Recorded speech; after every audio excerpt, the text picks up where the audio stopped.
everybody. Oh, that sounds like some of you all have not had coffee yet. I'm Cheryl Durst. I'm the Executive Vice President and CEO of IIDA, the International Interior Design Association, and I'm delighted to welcome you to our programming here at NeoCon today. Every year, we bring a special episode of our really popular signature collective design series to this stage. And we call it Collective Design Live.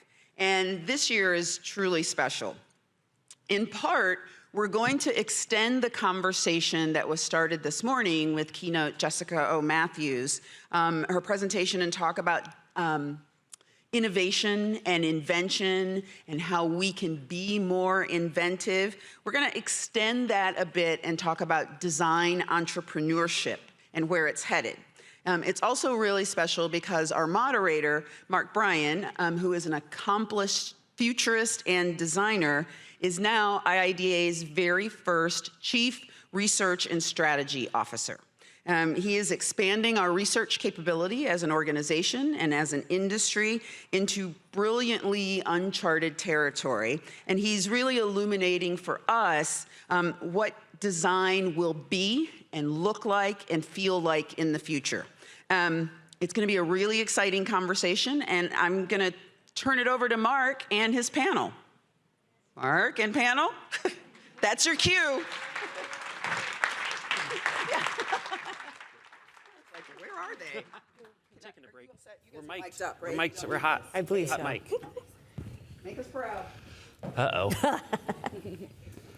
Well, thank you, Cheryl. Thank you to Mart and for NeoCon for having us. I am really excited about this conversation.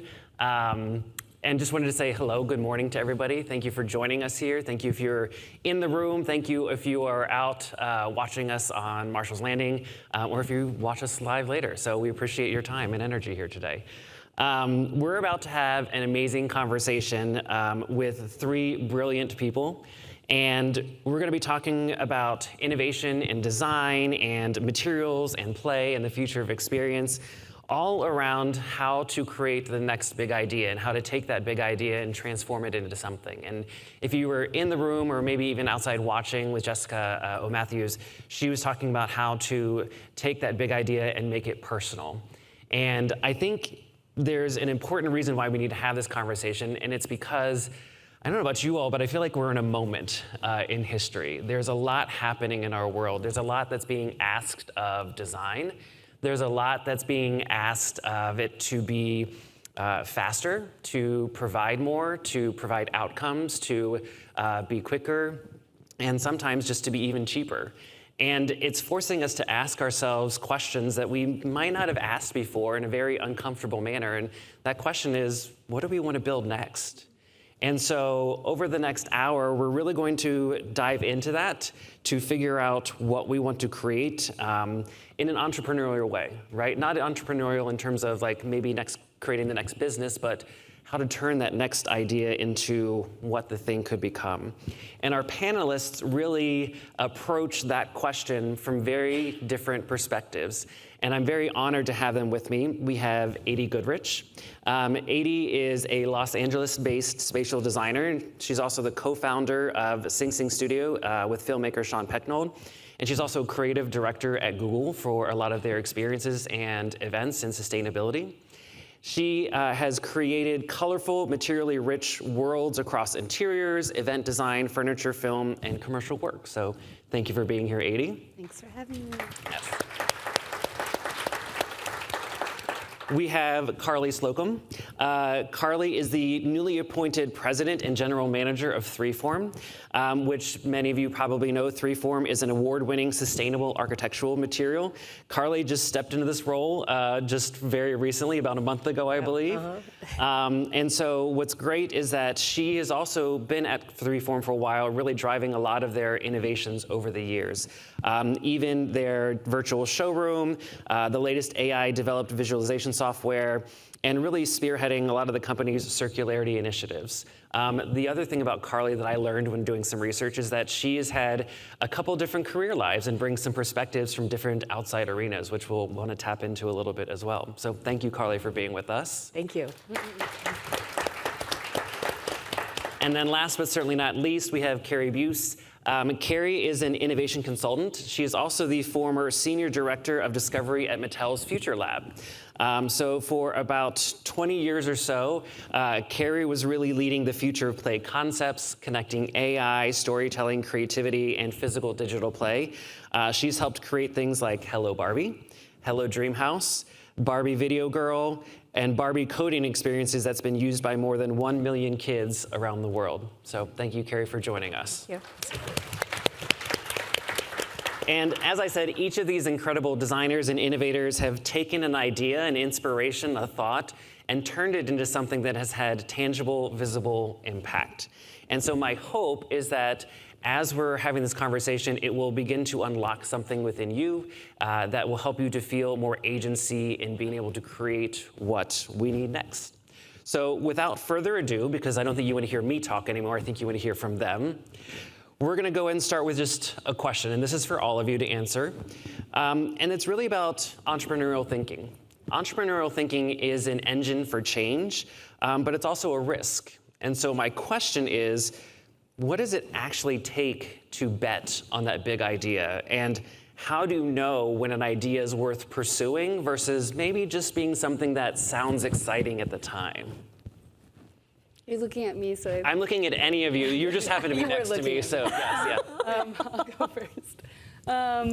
I think as a business owner, designer with clients, honestly, the best thing to do is like always approach things that interest you, and that sounds very normal and very easy. But if you are not able to jump on board and get deep into the research and sell it through and believe in it, then you won't get very far. So what are you excited about? I once had a teacher in art school, Barbara Rossi, who's an incredible Chicago imagist, one of the Chicago imagists, tell me that she was like, you think you know what you like, but you truly do not know what you like, and you need to actually train yourself and repeat, I like this, I like this, I like this, which actually means just consistently researching and educating yourself all the time. It should not end after school. And so I think it's always about researching and repeating back to yourself, like, I'm actually really interested in this. This is meaningful to me. And having kind of a moral compass as you kind of explore work and take on work. But I always think it's just like, are you really, really stoked about this thing? Does this interest you? Like, when you're researching it, do you get like warm and fuzzy feeling, right? And then you can really put out work that you believe in, sell it to your clients, and when it's done, and I'm speaking from like, just so we know, spatial design and interior design and furniture design, like just like having that kind of like deep understanding about the thing that you're going to put forward and like a true obsession with it is the answer. It's not about trends. I think like trend reports are pretty lame, but like, what are you excited about? What is really special about that? And actually that will make you kind of like stand out. That's my thought. I like that as a positive reinforcement, kind of like, I like this, I like this, I like this. Yeah, I would agree. I would just add on, I think when you are really interested in something and you have passion, then you're willing to really dive in and get all of that knowledge. And when you learn and you have a deep understanding of something, it gives you the confidence, I think, that it takes to actually go after that big idea. And it's all kind of in that learning and that passion and true interest in something. And then I think you're a little less concerned about the naysayers because you're like, you have that confidence. And I don't think you have to be confident about everything. It's just like that thing, right, that you just feel like you've got all that knowledge for. And it may not even be that you know all the answers, right? But you have enough that you're like, I know what I need to work towards. Mm-hmm. And so I think that definitely helps when you're trying to strive to do something bigger. Yeah, gotta believe in it. I would say when you're innovating, the whole idea of risk, it's big. And the truth is you can't really ever be 100% sure that it's gonna work.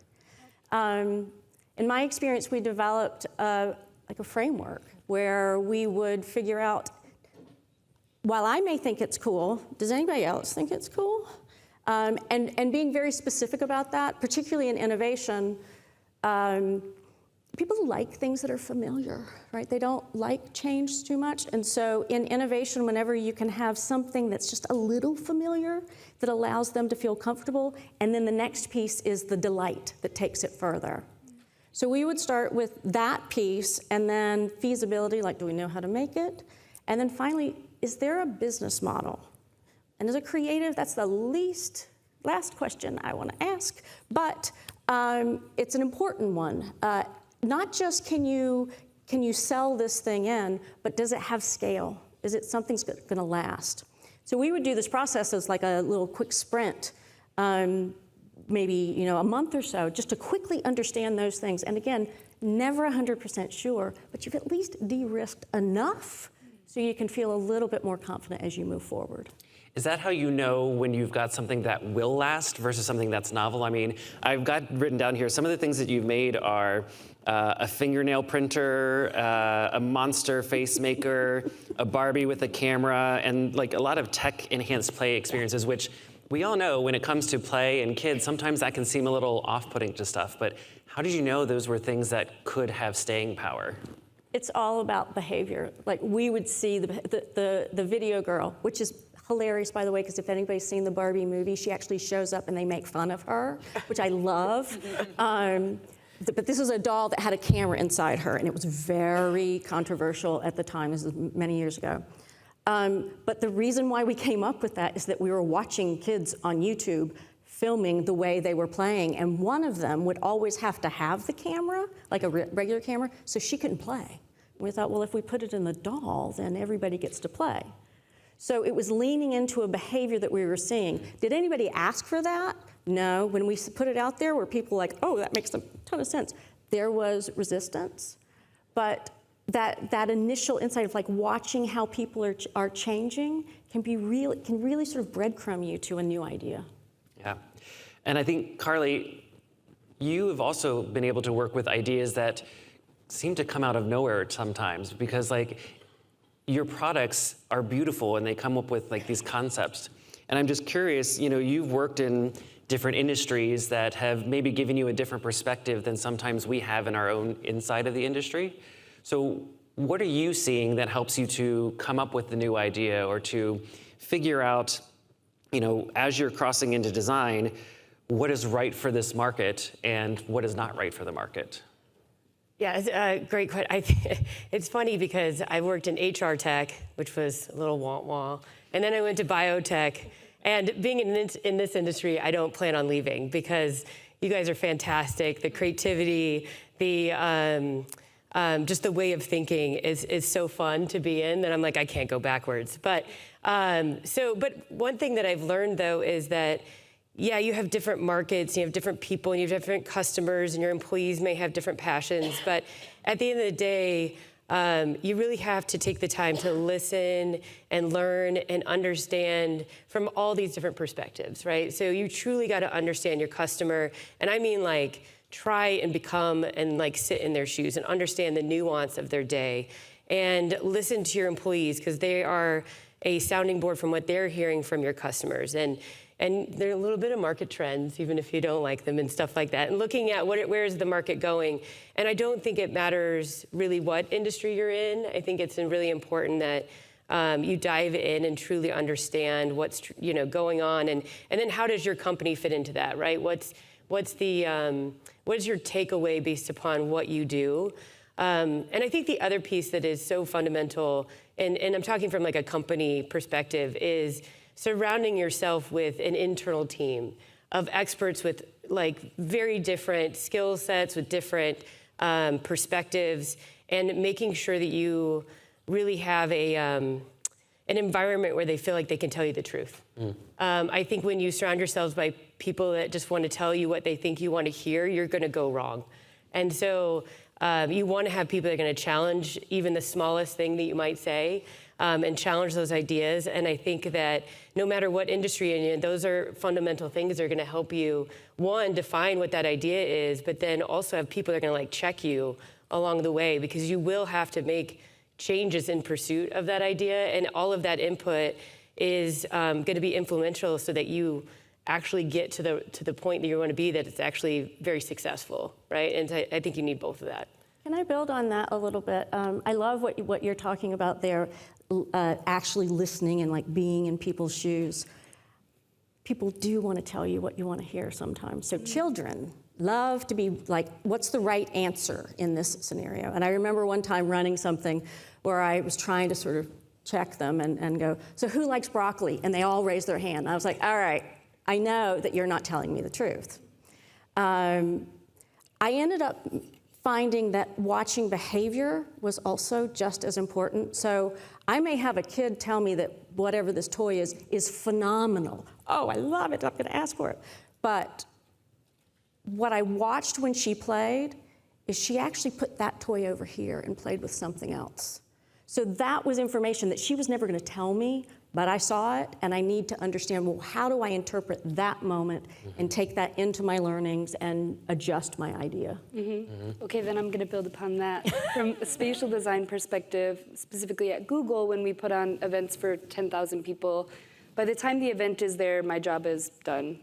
And most of the designers are like, I'm not going to stay around, like, we're going to go. I'm like, okay, I will be here for all 3 days, and I will sit, and I will observe, and understand how people move through the space.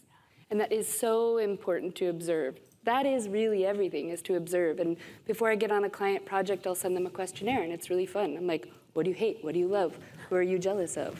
You know, like, who are your competitors? Like, what's your favorite color? Send me your mood board, which is really embarrassing as a client to send a designer a mood board, but like, let me see everything that you like so I can distill that information into the thing that you actually want, that actually works, right? Yeah, I mean, I feel like that's, in the design industry, that's our programming process, where oftentimes, if you're working for a workplace client, you are going in and sitting in site and maybe watching them as they're having a meeting, and maybe you are observing how they move about a space. You are then trying to figure out, how do we need to create relationships in different ways? I am curious though, like, are you all seeing any changes in the best ways to observe people, or to try to figure out what is the actual behavior, kind of getting into what Carrie is versus what is the behavior that is often told that we should be designing around? Well, I couldn't agree more with what you guys are saying, is I think that when you're trying to solve a problem, it's very rare that people are gonna tell you exactly what that problem is.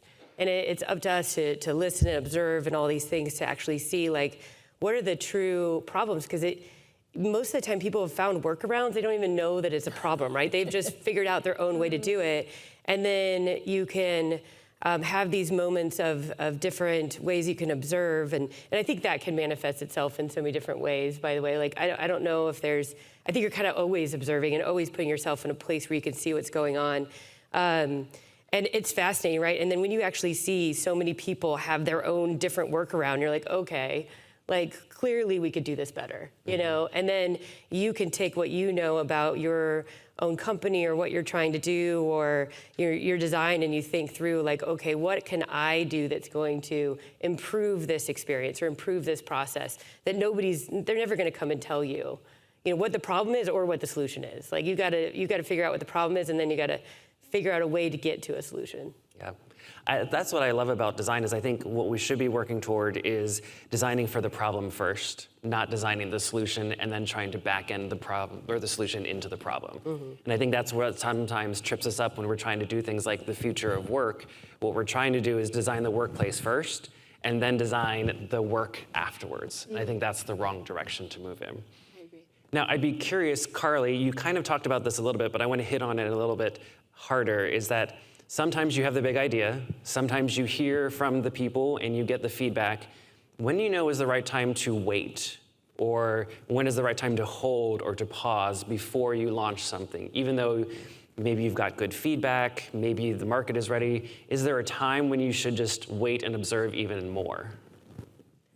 Oh, I mean, there's not really a formula. I think that time is actually a little bit of your enemy. I think if you sit back and wait, then I think nothing actually ever happens, right? So I think you can formulate what you think is a solution, or or a big idea, but I think you've got to just start doing something and like incrementally getting there.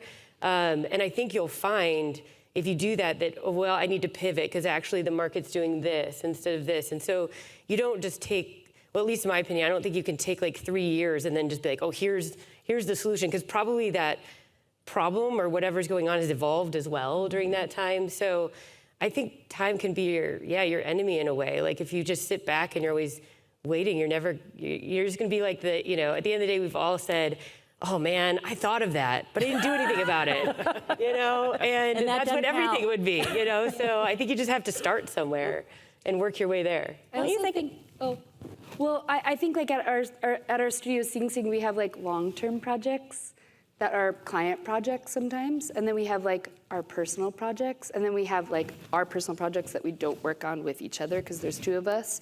Like having all versions of those is really helpful, because like if you're not putting anything out into the world, how are you getting feedback? How are you knowing that actually you even want to be part of that launch? How do you know what you actually don't love to do, what works with your studio, your practice, and what doesn't, and what's resonating with people? Like I had 2 furniture collections. My first one resonated, it was all wood, mostly wood with a little bit of color. My second collection was all color, and I was like, people love color. And I was like, oh, interesting, actually. They like wood more, But that was really interesting to do and be like, let's go far and see what happens. And now I understand that kind of like balance that you need to like create. But without doing that and being like, oh my God, I'm too scared to do that, you're not gonna get very far, so. Iteration certainly is a big piece of it. I don't know the interior design world as much, but certainly in software, the whole thing is iterate, so you can get that feedback as quickly as possible. But I also think to your question, what's the strategy? Like, is the strategy that we want to be first to market or that we want to be best to market? And that can really shift the way you make those changes. I'm a first to market person because I like to set the tone. I think that there's a lot of opportunity. Sometimes first to market, the people that are first to market are actually setting a tone that doesn't feel so great. And so how can we show up with something that feels ethical and exciting and valuable to the humans that are going to use it? I want to be that person. Well, I'd like to stick with you for just a second, Carrie, kind of on pushing the market. I'm just curious for the audience here right now. Who here is trying to figure out AI in your business? Yes, hands. Who here is worried about AI and their business and their practice and design? Okay, that's a lot fewer hands than I was expecting to be. That actually makes me really excited. Yeah. Well, Carrie, my question to you is, you've actually described AI as not replacing design, but actually helping to get more possibilities, and that the quantity can sometimes lead to better quality. So at this moment where AI is all in the mainstream right now, my question to you is, where do you think AI can actually make us more human and better designers? The softball, thank you. I'll say how I'm using it. You can use AI and it can tell you everything that you do is great, right? Like, I'm so smart, and that's a great idea. I'm not sure how deep into any of this stuff you guys are, but there's also tools that allow you to adjust that. I've adjusted a lot of my tools so it is telling me when I'm not right. And that has turned into really a very creative process for me, pointing out flaws in my logic, or my favorite thing is, I think I just described something to you. I'm sure I did, but you are seeing something totally different. So I can test that in 2 different ways. One is to use it as sort of my sparring partner, is that you're still not saying what you think you're saying.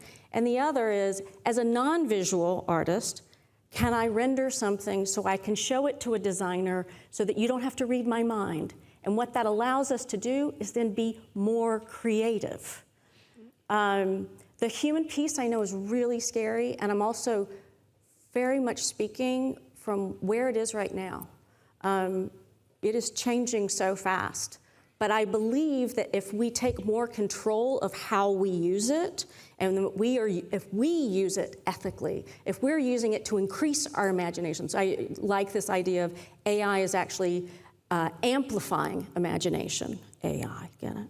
If you're using it, if you're taking responsibility for how you're using it, you're putting that out into the world and you're starting to set standards for others. And I think those standards are important because I think in our industry right now, there's a little bit of a mentality of afraid to fail.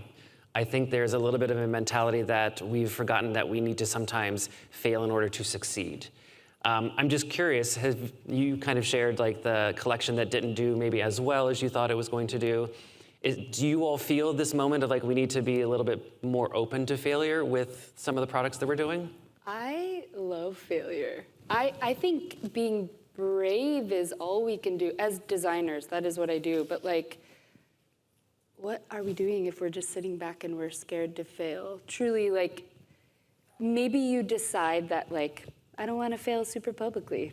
So I'm going to just like bring this idea to a group of trusted friends. Like, let's start there. And if the trusted friends that I trust, hopefully, believe in it, then maybe I could take it further.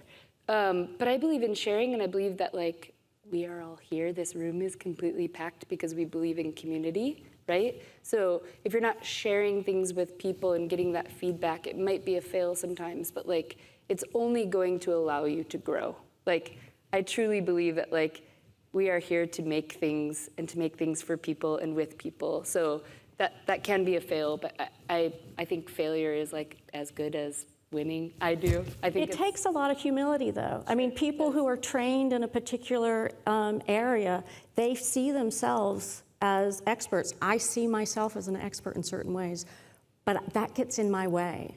If I'm not willing to like get really excited about where I'm wrong, I'm not going to learn anything, and the product is probably going to suffer as a result. I mean, at the end of the day, I think you learn so much more from a failure than you do a success, right? And so you mentioned the virtual showroom in my intro, and that was an attempt to, during COVID, bring our showroom into a digital space. And then the idea was, well, we could connect with more designers, people that don't get to go to NeoCon and don't get to go to trade shows. And it's open 24 hours a day, stuff like that, right? But ultimately, it was kind of a commercial failure in the sense that it didn't get a lot of visits, people didn't really spend time there.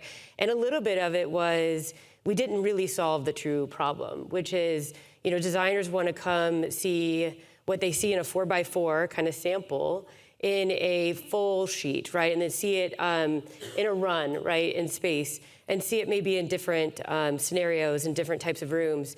And the virtual showroom was static. And then it was really expensive to update. And but I'm really glad we did it because it has provided us with so many lessons that has now gone into developing out visualization software that I think, had I not had that experience, I wouldn't have known, one, like pivot to a true solution to the problem, but also how to take our translucent panels that sometimes have leaves and wires and all kinds of crazy stuff in them and turn that into a true digital representation that you can rely on. That was tough. And so, but I knew that's where we needed to go, right? So I think that failure really set me up to go into that direction, us as a team. But the reality is that you have to have people around you that are okay with failure, right? Like my CEO at the time, he was okay with that failure and me being transparent about it and what that meant for how we could take that learning and go to something even bigger and better.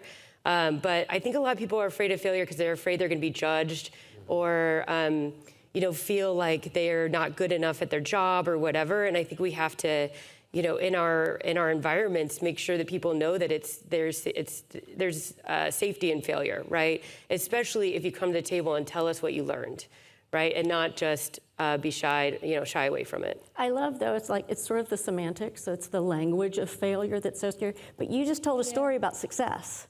Mm-hmm. Ultimately, well, hopefully. And that's really exciting, is that it takes the failure to get to the success. And sometimes the thing that you think is the big idea actually turns out not to be the big idea. It's something that sort of becomes a parallel. You're not going to find it unless you take those scary steps to fail. Mm-hmm. It's the iteration. So, Adi, I want to ask you a question because we've talked about failure, and I feel like sometimes failure can feel like failure if it doesn't feel timeless. And you've had to do things with sets, you've had to do things with film, which often have to withstand the test of time. And I'm just curious, and also events too, and that those experiences live within our memories. So I'm curious, like, do you think about timelessness when you're creating these type of experiences, and how do you do that? Yeah, timelessness is a word I use probably too much. I think it's really important. How do we do that? I think we look at the past a lot. So research-wise, like, it's always about opening books first, going to the library, or looking around the world first. Like, as soon as you get on Pinterest, you're just like eating the things that already exist, that are in the world, that are trends. As you can tell, I don't love trends. Or no, not that well, anyways, I try not to like look towards trends. In my work, I think that is my role, is to come to a client with something that feels fresh. It's also my responsibility to build spaces for them that will be timeless, because the worst thing is to build a retail space for a small entrepreneur that's going to be lame in 3 years. So how do we create timelessness? I think for me, which everyone will have a different answer, is to look at the past very often and question. Again, like my teacher described, like, you have to talk out loud. So I often have these little therapy sessions with myself, like, why does this image from the Eames studio still look so fresh? Like, why? Well, there's natural materials, there's hard corners and soft corners, the lighting is this certain way. Why does this printed ephemera look so timeless, right? And it's just saying those things out loud. And with that, you're starting to build vocabulary and a language, and then it becomes a mood board.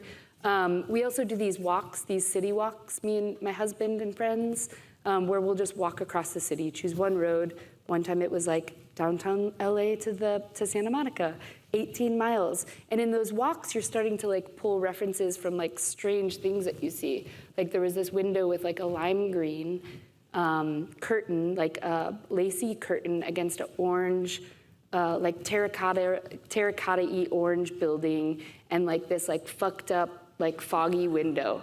And I was like, that's the most beautiful thing I've ever seen. And I put that in my mood board. So I think it's about like, one, looking to the past to understand timelessness, getting reference from anywhere else but Pinterest, but sometimes Pinterest really works. Doing drawing, hand drawing before getting into the computer so your mind can actually like think, and just like slowing down. Well, I feel like that answers a question that I was gonna ask. Carrie, you and I were just having a conversation about when is the okay or not okay to sometimes just match your competitors at the same time too, right? Because what you're talking about is not letting whatever is out there or the competitor that is put out there influence in what you produce ultimately from a design standpoint, or even with that big idea. So I don't know, Carrie, what is your thoughts on, if we're coming up with a big idea that maybe sounds similar to somebody else's, should we push ourselves? Should we maybe just put it out there so we're meeting the market? What are your thoughts? Well, I'm with Adi. Like, I don't like to follow the crowd very much. I work in the future of play. I don't want to work in the present of play. Like, people are doing that really, really well. And so I'm trying to figure out what happens next. I said before, I do believe in finding the familiar to help ground people a little bit. I believe in the power of watching behavior. Particularly that timeless things. There's certain things, play patterns are timeless, right? And so how can I map them? Just because you're using a different platform in some way, you're still nurturing or competing or doing whatever that is. But I'm gonna always lean towards, I wanna push that envelope because that's my job.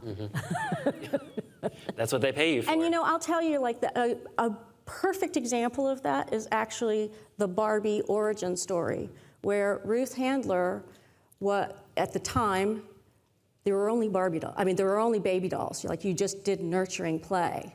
And she observed her child wanting to do, she actually played with paper dolls more because they were adults. And she liked imagining what it was gonna be like to grow up and be an adult. And that's where Barbie came from. What are we, 67 years later, still pretty relevant? Kids still have that same desire to play out stories and imagine what the next thing is, what their lives are gonna look like. That's an exciting, inspiring thing. She leaned into something that sort of existed, but man, she thought about something totally different. Yeah. And I'm curious, Carly, kind of coming to you. So you've got the idea, you've made sure that it's timeless, you've made sure that it's something that you're passionate about, people have given you the feedback.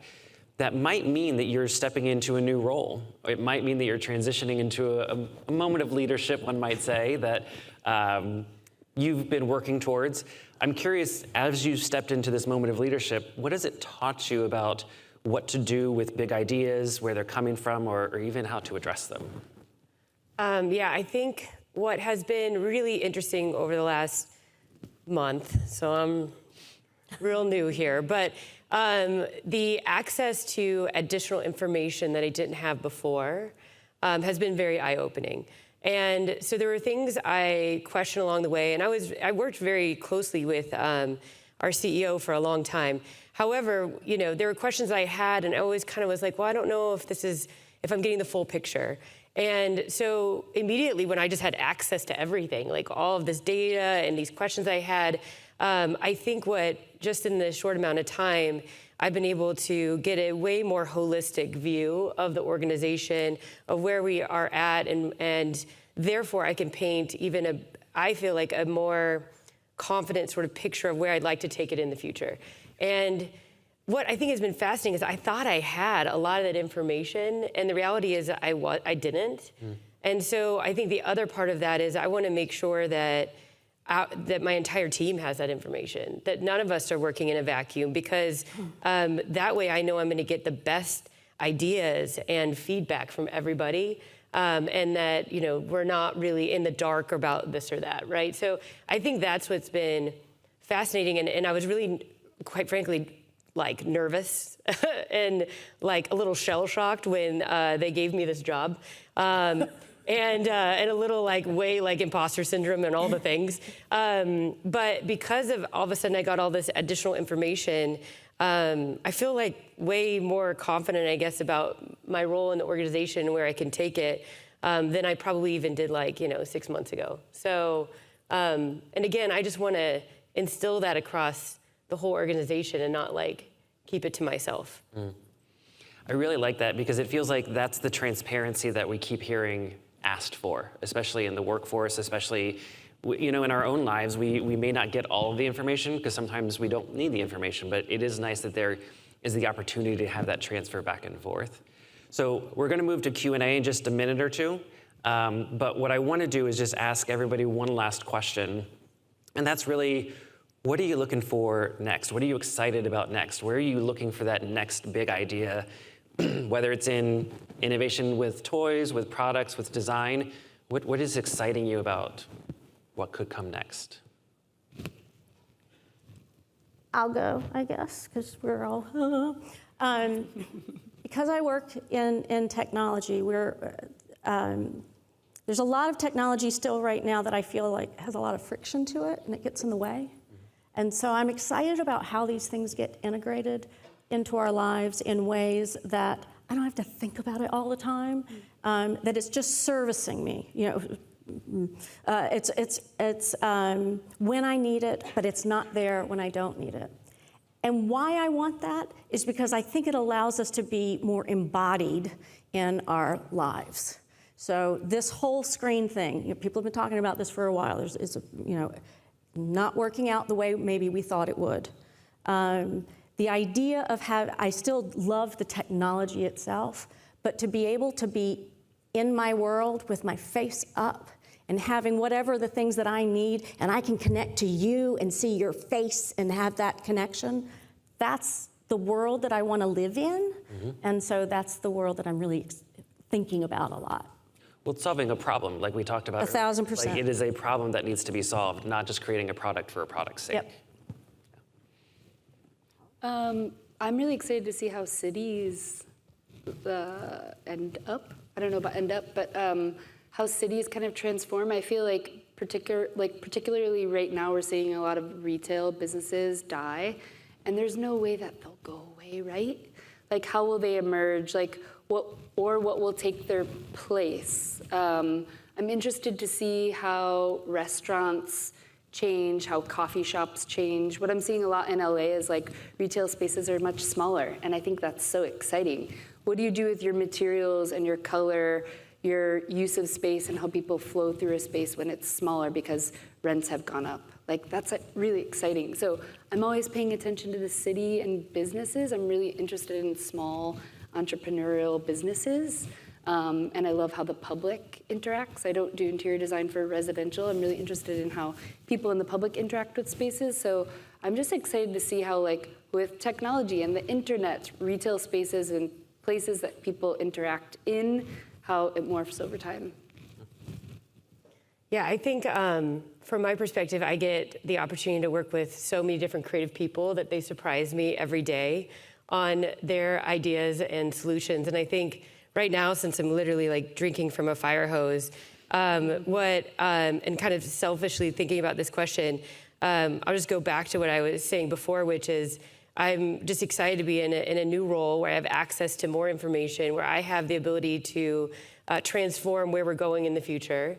And in a short amount of time, I feel like I've actually gotten a really good idea on what that should look like. And then going and sort of socializing that idea with my peers and with various experts that I am lucky to have in my realm, and then various employees and customers. Like, I'm excited for that ride, right? I'm excited for what that looks like, because I know I'm going to get challenged. I know I'm going to have to think differently about certain problems and how to solve them, and they're going to become more complex. And I just think that's exciting, and it's terrifying and exciting at the same time.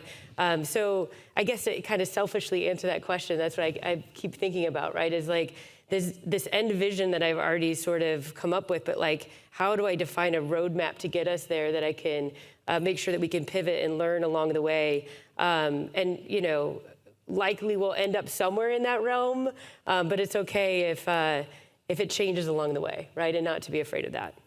Well, and I think that's what the future should be. It shouldn't be a fixed object. It should be an idea. It should be a vision that carries forward, that allows you to have the directive of where you want to go, but not the must-have of like, must meet this. Mm-hmm. Exactly. So I don't know if we have do we have a microphone runner around, or did I? No? Maybe not. Well, I see a hand in the front here, so I can just... Well, you tell me and I will project for you. Thank you all. My question is, you've all spoke to the importance that design research plays in developing that future idea, whether it's observational, co-design, participatory, or post-occupancy, and of course, Mark, with your foresight work, right? All of that centers the human experience in the research to inform the outcome, which is inclusive and diverse if your table is. However, with AI, most of my students are expressing concern that the algorithm is fed by not a diverse population and often neglects the more marginalized or minority voice. How will you foresee yourself navigating that balance in the future for your process to develop an idea that is inclusive? Yeah, so basically, how can we make sure that we are using tools that allow for inclusivity in a planned and prepared way? Because right now, some of the tools that are being developed and that are being used do not have that data behind it. I mean, I personally wouldn't use AI in that sense at this point. Like, so transparency, I live in Utah. It's Salt Lake City. It's a pretty narrow gene pool. And so I think the reality is I know that I need to go elsewhere, right, and seek out that information from diverse people. And really, it's the conversation between humans or multiple people at a time that I think you get the best feedback. So I think maybe there's a future where you're doing that with AI. I just personally don't really use it that way.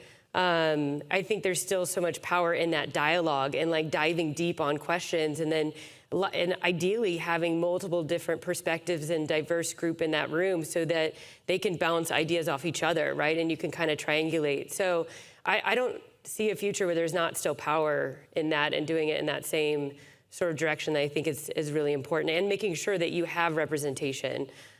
from all types of folks, right? And skill sets and backgrounds and expertise and everything. There were early days at Mattel that I remember our pool for testing would be like 6 little blonde girls from Manhattan Beach, and I'd be like, this cannot happen like this. Thankfully, it's much more diverse now. But right now, we're all using large language models. There's a thing called a small language model, and I think that can allow you to craft what kind of information. I'm not looking at everything. I'm just looking at this one thing. We actually did this in my team at Future Lab. We were using all of the insights that our consumer insights team had created, and of diverse personalities, people. We could even run like a simulated focus group, which is a really weird concept. And I just want to say that's not the only data point. Right? You have to have more, but it helped refine. So I think that's the future I even think in terms of privacy in home, that's going to be a thing, is having these smaller language models that we're drawing from. Oh, I personally don't use AI in that way, but a good example of thinking about diversity in general is I was tasked to design a shop called Wine and Eggs. Obviously it didn't exist before, but the idea was like, to make a wine shop that would sell pretty like high scale, more expensive wines and foods in a neighborhood. And I was like, well, that's scary because we don't have a bunch of rich people in every neighborhood. So talking to the client, during the design kind of like pitch, I was like, cool, let's add these like chip clips in the store. Like, how do we get like more lower priced snacks in the store, some like really quick things that like a kid after school can go grab like an easy snack. Like they weren't thinking about a produce stand, and I was like, let's have a produce stand in the store. You need to sell vegetables as well. Like just thinking about that process, like even if you are tasked with something that feels like it's a bit marginalized, like how do you like, I don't know, sneak in the things that actually morally align with the work that you want to put out in the world, but that has nothing to do with your question, so I hope that helps someone in the room. And I feel like what all of you said is that you have to stand what behind you believe in the values that you want to put forward with your company and what you want to put out into the world too. I will also say that there are companies out there that can retrain models, and so I think what we need to start doing is holding whoever is providing the response, if they're using AI, to an accountability of asking them, did you make sure that the model was retrained? Or if not, why not? And asking those questions makes it able to start pushing forward what should be happening too. Any final questions? Did I see? Oh, can you share your favorite spark moment that inspired your next big idea? And it sounds like we've got a question for all three of you.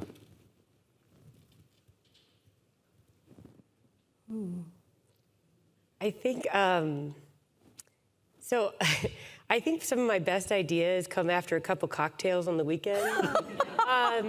But then often those best ideas are really bad the next morning. So I think in that question, I think it's, to me, it's the opportunity to sort of relax and like think through. And for me, a glass or two of wine just helps with that. And then if my husband was standing here, he'd be shaking his head because he'll be sitting there and I just start rolling and I'm like, write this down. Can you text this to me? and then I look at this list of ideas the next day and I'm like, well, these are all shit. Like, these are terrible. But every once in a while, there's one that I'm like, that was actually a good idea, you know? And then I kind of start, you know, thinking through it a little bit more. So I think that has sort of been the way that I've done things, right? Where, and again, it's like 90% of them are terrible.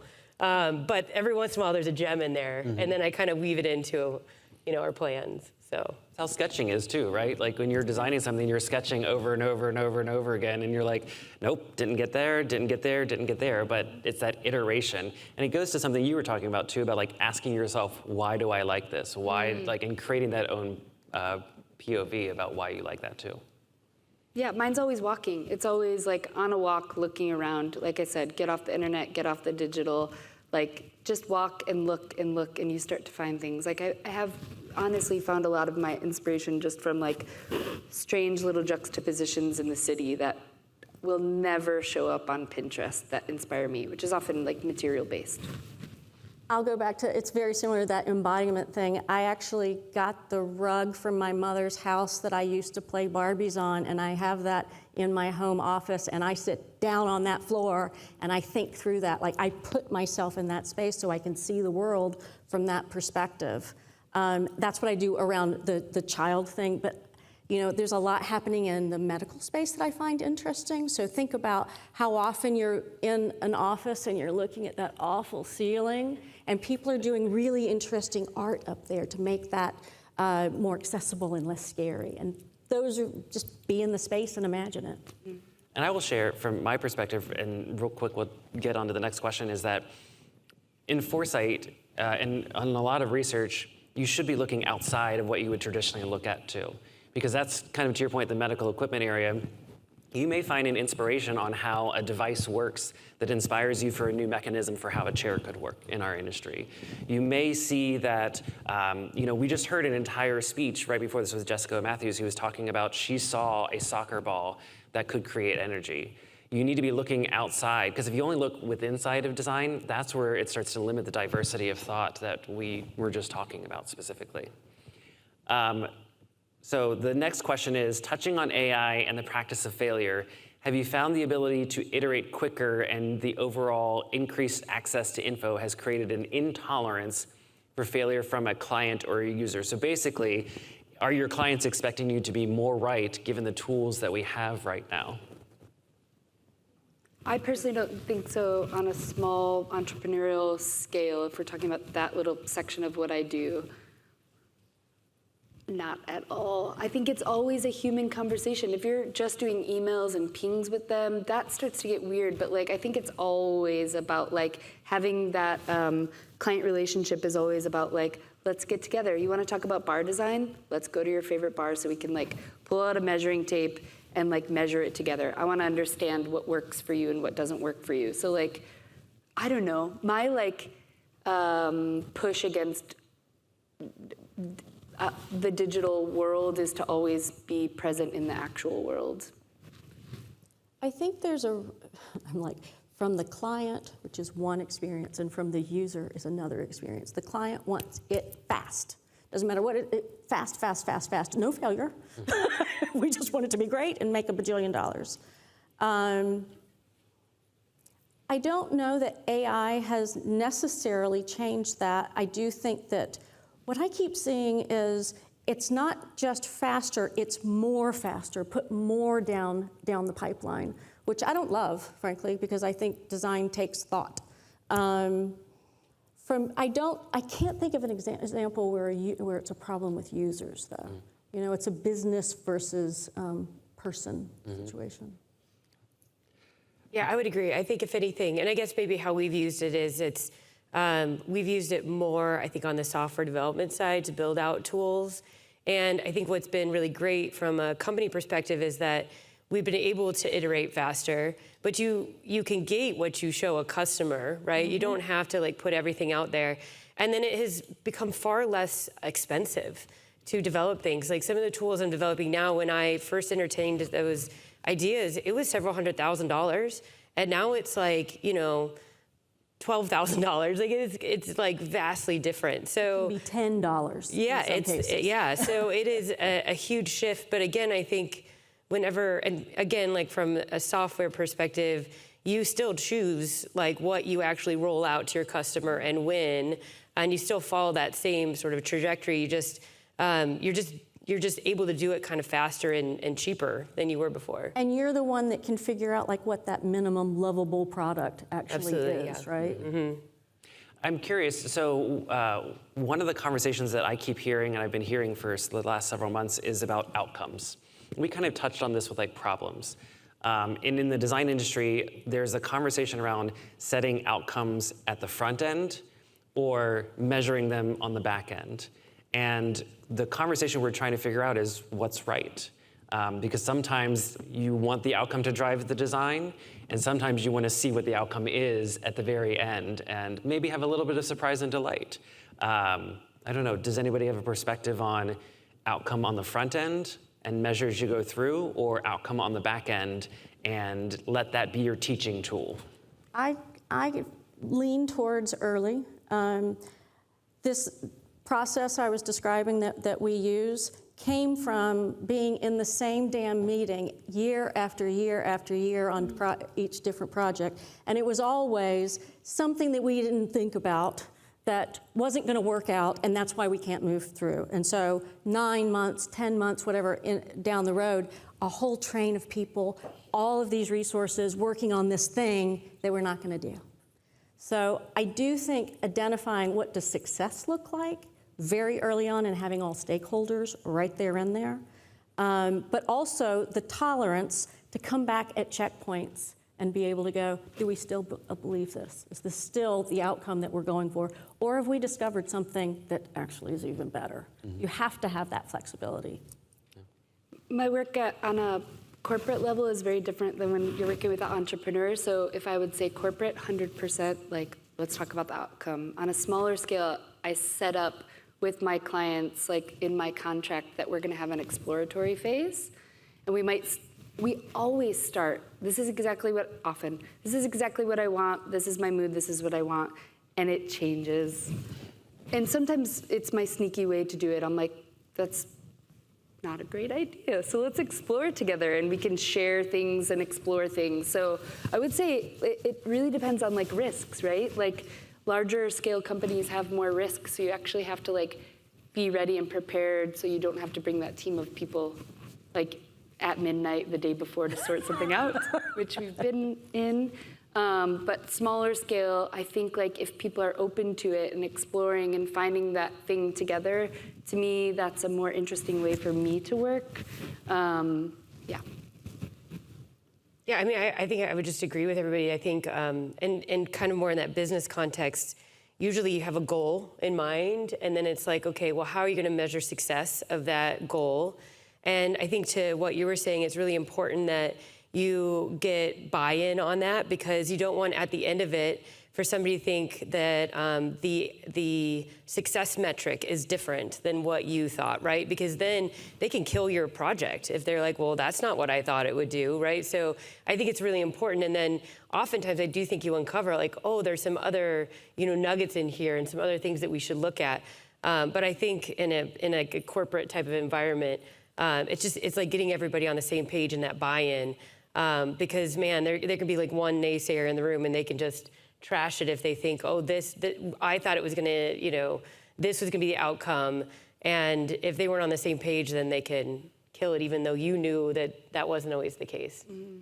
So we've got just a handful of minutes left, and I really wanna make sure that we drive home the practicality of this. So if there's somebody in this audience who has that burning idea of what they wanna build next and an idea that they think could really do something, what would be your top level advice to give them right now? Is it to prototype something? Is it to just develop the idea? Is it to do research? What would you encourage them to do next?